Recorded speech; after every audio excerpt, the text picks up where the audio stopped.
اب یہ جو ٹائم بن رہا ہے یہ 9 جون 2024 بروز اتوار، یہ رات کو شروع ہوگا 11:16 PM، اچھا، یعنی 23:16 آورز کے اوپر، اتوار کو رات کو اتوار کی رات 11:16 پہ +5:00 GMT کے مطابق شروع ہوگا، اور 10 جون ہوگی، پیر کا دن شروع ہو چکا ہوگا 3:27 AM، اس کا ٹائم ختم ہو جائے گا۔ یہ جو ٹائم ہے یہ بہت زیادہ سٹرونگ بننے جا رہا ہے۔ اب اس ساتھ میں ہم یہ جو ہے نا، یہ کیوں کہتے ہیں کہ جی فلاں چیز پڑھ لیں تو زیادہ بہتر رہے گا، اس کی وجہ بھی ہے۔ قرآن پاک میں اللہ کہتا ہے کوئی خشک اور کوئی تار ایسا نہیں ہے جس کا ذکر ہم نے اس قرآن پاک میں نہیں کیا۔ انرجی پیٹرنز کو جب ہم چیک کرتے ہیں تو یہ انرجی پیٹرنز 114 صورتوں میں سے کسی نہ کسی صورت کے ساتھ ضرور میچ کر جاتے ہیں، کسی نہ کسی صورت 114 صورتوں میں سے کسی نہ کسی صورت کی انرجی کے ساتھ یہ بالکل ایکوریٹ میچ کر جاتے ہیں 100%۔ اور یہ ہماری وجہ سے نہیں کرتے، یہ اللہ کا بنایا ہوا نظام ہے۔ انرجی چونکہ قرآن پاک جو ہے وہ کائنات کا جو ایک سیکوینس ہے، پوری بہت بڑی طاقت ہے، تو اس کی انرجی کے اندر وہ ساری انرجیز ہیں جو کائنیٹک بیہیو کرتی ہیں، یا کائنیٹک انرجیز آپ کے ارد گرد یا آپ کے ارد گرد جو آپ کی یونیورسل انرجیز ہیں، اس کو یہ ٹیلی کرتی ہے یہ کتاب۔ تو پھر ہم یہ جب چیک کرتے ہیں کہ یہ کون سی صورت اس سے مین، یعنی 2 صورتوں کا ہم اس میں چیک کرتے ہیں، ایک وہ کہ جس سے اس کی مین انرجی ڈریگ ہو رہی ہے، جس کے ساتھ یہ میچ کر جائے گی، اور دوسرا اس کی جو اپنا جو اس کی ایکویشنز ہیں، اور وہ جو اس کی جو مینیجنگ پاورز ہیں، یا جو اس کی جو ہے نا وہ اس کی ایگزیکیوشنز ہیں، وہ کس صورت سے میچ کرتی ہیں، وہ ہم اس کے ساتھ کرتے ہیں 2 علیحدہ علیحدہ صورتیں۔ تو اس مہینے میں جو سب سے زیادہ یہ جو صورت میچ کری ہے نا، یہ ہے سورہ المعارج۔ سورہ المعارج قرآن پاک کی 70ویں ترتیب کے حساب سے صورت ہے۔ 7 + 0 7، 7 ہمیشہ سے کریٹیوٹی کا عدد ہے، ترقی کا عدد ہے، انوویشن کا عدد ہے، تھنکنگ پروسیس کا عدد ہے، آگے بڑھنے کا عدد ہے، کنیکٹیوٹی کا عدد ہے۔ تو 7 جو ہے یہ تخلیق کا پیرامیٹر ہے، تو یہ 7 مخلوق کا خالق سے ملنے کے لیے بہت اچھا وقت ہے۔ اس کا مطلب یہ ہے، اور معارج کا مطلب ہوتا ہے سیڑھیاں، المعارج کا اردو جو ترجمہ بنتا ہے وہ ہے سیڑھیاں۔ تو اس کا مطلب یہ ہے کہ یہ آپ کی ترقی کی، روحانیت کی سربلندی کا وقت ہے، سیڑھیاں چڑھنے کا وقت ہے، یعنی آپ کی زندگی کی آسائشیں حاصل کرنے کا وقت ہے، زندگی کی کامیابی میں آگے بڑھنے کا وقت ہے۔ اس کے علاوہ اس کی جو کیلکولیشن بنتی ہے وہ خاص طور کے اوپر قانونی معاملات، یعنی آپ کے قانونی معاملات جو آپ کی فیملی سے ریلیٹڈ ہیں، وراثت ہے، شراکتی معاملات ہیں، بزنس ہے، نوکری ہے، قانونی معاملات، وہ جو ایسے معاملات جس میں آپ پھنسے ہوئے ہیں اس سے جان چھوٹ جانے کا وقت ہے۔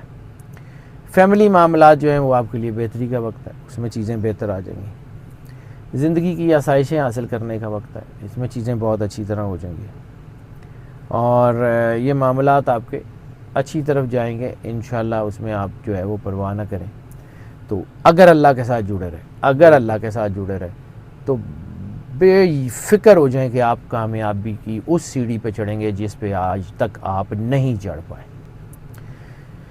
روحانیت میں جیسے ہے، اب جو ہے نا ہم اس کو یہ بتاتے ہیں کہ جی یہ پڑھ لیں، کیونکہ ہم نے کہا کہ اس کی ایگزیکیوشن کے ساتھ ہم کچھ انرجیز کو میچ کرتے ہیں۔ تو سورہ معارج، اب فرض کیا کہ کوئی شخصیت ایسی ہیں جنہوں نے قرآن نہیں پڑھا ہوا، یا ان کو پڑھنا نہیں آتا، یا کچھ ایسا، تو اس کا مطلب ہے کہ کیا ان کی دعا نہیں ہوگی؟ دعا ان کی ہو جائے گی، بالکل، اللہ تو سب کی سنتا ہے۔ بالکل۔ تو اگر آپ یہ جو میں بتا رہا ہوں یہ پڑھ لیں تو آپ کو ایک کوشن مل جائے گا، بوسٹ ہو جائے گا، ورنہ جو آتا ہے وہ پڑھ لیں، اچھا، جو آتا ہے، جو سمجھ آتی ہے وہ پڑھ لیں، تب بھی ہو جائے گا۔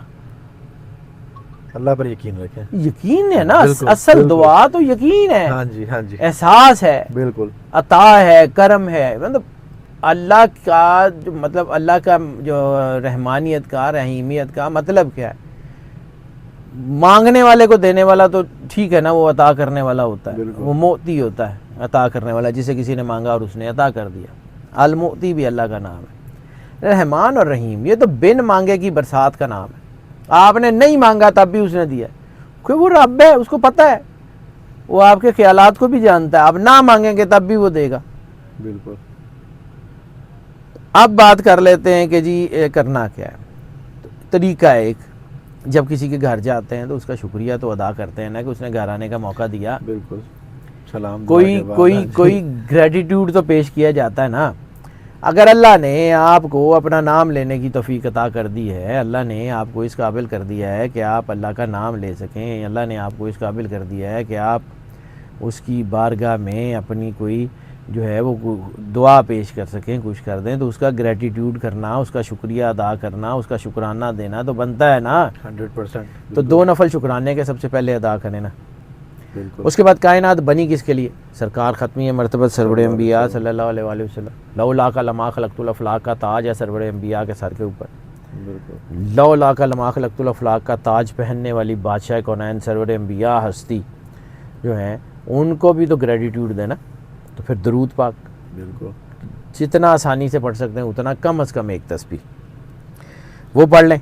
اس کے بعد چونکہ میں نے عرض کیا کہ سورہ المعارج جو ہے یہ میچ کر جاتی ہے اس 7 سے, تو اس 7 میں سورہ المعارج کی تلاوت ایک مرتبہ ضروری ہے.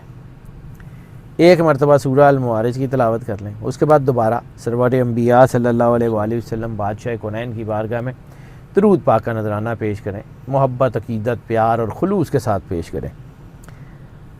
اب ایگزیکیوشن کا چیپٹر, کہ ایگزیکیوٹ کیسے کرنا ہے اس کو. اچھا. ایگزیکیوشن میں سب سے پہلے آپ نے کیا کرنا ہے کہ سورہ القدر 11 مرتبہ, سورہ القدر 11 مرتبہ. اس کے بعد قرآن پاک کی آخری 11 آیات, یعنی قل اعوذ برب الفلق سے لے کے والناس تک, یہ ٹوٹل 11 آیتیں بنتی ہیں. بسم اللہ الرحمن الرحیم قل اعوذ برب الفلق سے والناس تک 1 گو میں پڑھنا آپ نے. اچھا. 11 آیتیں آخری ملا کر, ٹھیک ہے. قل اعوذ برب الفلق والناس تک, ٹھیک ہے. یہ دونوں صورتیں ملا کے 5 مرتبہ آپ نے تلاوت کرنی ہے. یعنی 11 مرتبہ سورہ قدر, اس کے بعد 5 مرتبہ سورہ فلق, سورہ ناس, یعنی آخری 11 آیتیں مکمل. اس کے بعد میں نے عرض کیا تھا کہ آخری 11 آیتیں 5 بار پڑھنی ہے. 5 مرتبہ. 5 مرتبہ, ٹھیک ہے. اب ہم نے کہا تھا کہ ایگزیکیوشن میں بھی ایک صورت جو ہے وہ اس کا ہم کرتے ہیں کہ یہ ایگزیکیوشن میں سب سے زیادہ جو ہے سپورٹیو کون سی صورت رہے گی, وہ اس مہینے کی صورت بنتی ہے التکویر. سورہ التکویر کا عدد ہے 81. 9 کائنات میں ترقی کا سب سے بڑا عدد ہے. 9 کی انرجی اتنی زبردست ہوتی ہے. تو یہ جیسے میں نے عرض کیا نا کہ ایک طرف روحانیت, ایک طرف اپنا سٹیٹس, لیونگ سٹینڈرڈ ایلیویشن یعنی گھر گاڑی, دوسری طرف یہ قانون, چوتھی طرف آپ کے بچے, فیملی, یعنی یہ اوور آل آپ کو ترقی دے رہی ہے. اور سمجھ لیں کہ یہ وہ ٹائم ہے جس کی انرجی کسی بھی راج یوگ سے زیادہ ہے. اچھا, یعنی کہ جون میں سب سے زیادہ اس ٹائم کسی بھی راج یوگ سے زیادہ ہے. کیا بات. کسی طرح کا بھی راج یوگ ویدک میں ہم پڑھتے ہیں, یہ اس سے بہت زیادہ انرجی ہے اس کی. سورہ تکویر 1 مرتبہ, پھر دوبارہ سورہ فلق, سورہ والناس 5 مرتبہ. اچھا, اینڈ پہ بھی ٹھیک ہے. اور اس کے بعد پھر 11 مرتبہ سورہ قدر. اب یہ آپ نے کر لیا. اس کے بعد پھر دوبارہ درود پاک سرور انبیاء صلی اللہ علیہ وآلہ وسلم, اس کی بھی ایک تسبیح, کم از کم ایک تسبیح, زیادہ سے زیادہ جتنا آپ آسانی سے پڑھ سکیں. اس کے بعد آپ نے اللہ کی بارگاہ میں جو ہے وہ صلاۃ الحاجت پیش کرنی ہے اور دعا کرنی ہے. صلاۃ الحاجت پیش کریں, اس کے بعد دعا کریں. دعا سب کے لیے کریں. خود غرضی کی دعا ویسے تو ہو جاتی ہے, کوئی نہیں, اپنے لیے بھی کریں, اللہ کو پتہ ہے کہ آپ نے کیا کرنا ہے کیا نہیں کرنا. لیکن خود غرضی کی دعا سے بہتر ہوتی ہے کہ کوئی ایسی دعا کر لیں جو کسی کے فائدے میں. اس کے لیے بھی دعا کریں نا, جو دنیا سے چلے گئے ان کے لیے ہاتھ اٹھانے والا کوئی نہیں ہے. بالکل. ان کے لیے بھی دعا کریں, جو ہے وہ آپ کے قریبی ہیں, بہن بھائی ہیں, رشتہ دار ہیں, دوست ہیں, جن سے تعلق ہے ان کے لیے بھی کریں, جن سے نہیں تعلق ہے ان کے لیے بھی کریں. بلکہ ایک مشکل کام ہے. خود سرور انبیاء صلی اللہ علیہ وآلہ وسلم نے فرمایا ہے مشکل کہ اگر تم اپنے دشمن کے لیے دعا کر سکتے ہو تو تمہیں اپنے لیے دعا کرنے کی ضرورت نہیں ہے. مشکل کام ہے دشمن کے لیے دعا کرنا, بڑا حوصلہ چاہیے. لیکن وہ دعا سب سے پیور ہوتی ہے, وہ سب سے پیور ہوتی ہے وہ دعا جب آپ اپنے دشمن کے لیے کرتے ہیں, کیونکہ آپ کو پتہ ہوتا ہے اس نے تو دشمنی کرنی. بالکل. آپ کو پتہ ہوتا ہے کہ اس نے تو نقصان پہنچانا ہی پہنچانا. بالکل ایسا ہی ہے. تو پھر بھی آپ اگر دعا کرتے ہیں, پھر آپ سچے دل سے بڑے خلوص سے کر رہے ہوتے ہیں, وہی دعا ہے جو آپ کی زمین آسمان کو پار کرا دیتی ہے. اسی لیے سرور انبیاء صلی اللہ علیہ وسلم نے کہا کہ اگر تم دشمن کے لیے دعا کر سکتے ہو تو اپنے لیے دعا کرنے کی ضرورت نہیں ہے. کیا بات، کوشش کر لیں، کوشش کر کے دیکھنے میں کوشش کر کے دیکھنے میں کوئی حرج نہیں ہے. انشاءاللہ اللہ بہترین کرے گا. یہ وقت جو ہے میں بار بار اس کو کہتا ہوں کہ ساتھ اس میں سیدھی بات ہے، میرا بھی لالچ ہے جی. اگر کوئی ایک بندہ بھی اللہ کے قریب ہو جاتا ہے کوئی، تو میرے لیے میری آخرت کا سامان بن جائے گا. میں کون سا اچھا آدمی ہوں جی، میں گناہگار آدمی ہوں.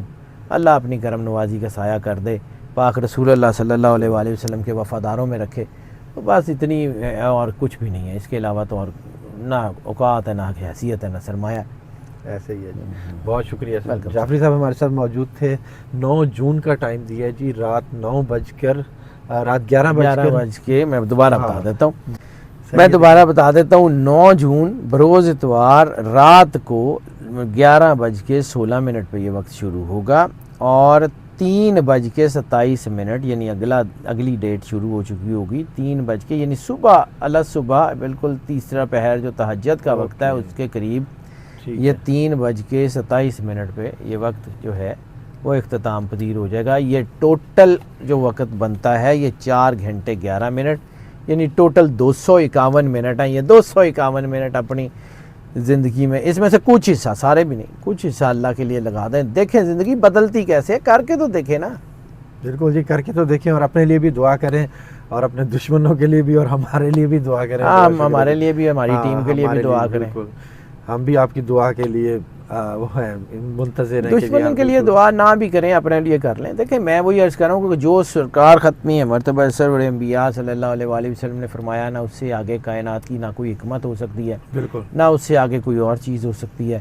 یہ خود سرور انبیاء صلی اللہ علیہ وآلہ وسلم نے کہا. یعنی آپ کی کسی بندے سے دشمنی ہے، وہ بندہ اللہ کا قریبی ہے، تو اب اگر یہ ایسا کوئی ہے تو کل کو جو ہے وہ آپ کس حیثیت میں سامنے جائیں گے. معاف کر دیں، اللہ جانے اس کا جو ہے کام جانے. وہ نہیں اللہ کا قریبی ہے تب بھی، اللہ کا قریبی ہے تب بھی، چھوڑ دیں، آگے بڑھیں، اپنی زندگی پہ توجہ دیں. مالک بہترین کرنے والا. بہت شکریہ سر. اپنے بھی لیے بھی دعا کریں اور ہمارے لیے بھی. سلام پاکستان.